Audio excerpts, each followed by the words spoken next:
Pemirsa, dalam rangka memperingati Hari Lingkungan Hidup, sejumlah kepala organisasi perangkat daerah dan aparatur sipil negara dalam lingkup Kabupaten Aceh Besar melakukan donor darah di Komplek Kantor Bupati Aceh Besar di Kota Janto pada Senin 8 Januari 2024. Penjabat Bupati Aceh Besar Muhammad Iswanto melalui Sekretaris Daerah Kabupaten Aceh Besar Sulaimi mengatakan, donor darah tersebut dalam rangka memperingati Hari Lingkungan Hidup dan dilakukan selepas apel rutin Senin.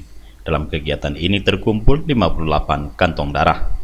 Sulaimi mengajak seluruh kepala OPD beserta ASN lingkungan kerjanya untuk aktif melakukan aksi sosial donor darah guna membantu masyarakat yang membutuhkan, baik bagi mereka yang membutuhkan secara rutin maupun kebutuhan insidentil akibat kecelakaan lalu lintas ataupun operasi yang mendadak lainnya. Sulaimi menyampaikan Pemkab Aceh Besar akan rutin menggelar kegiatan ini dan sekaligus memberikan apresiasi kepada para kepala OPD ASN Pemkab Aceh Besar yang juga telah ikut serta menyukseskan kegiatan donor darah itu.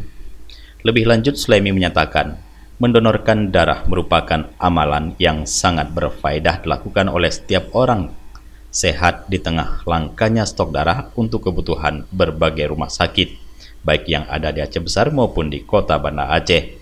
Si pendonor darah harian masih kalah jauh dengan jumlah kebutuhan darah setiap harinya dari sejumlah rumah sakit di wilayah Kota Banda Aceh dan Aceh Besar. Pada rata-rata pasien di sejumlah rumah sakit di wilayah tersebut berasal dari Aceh Besar. Sebelumnya, secara khusus PJ Bupati Aceh Besar Muhammad Iswanto telah melaporkan rencana kegiatan donor darah rutin Pemkab Aceh Besar tersebut ke pihak Kemendagri dan telah mendapatkan apresiasi yang sangat positif. Dari Aceh Besar, Tim Liputan Aceh TV melaporkan.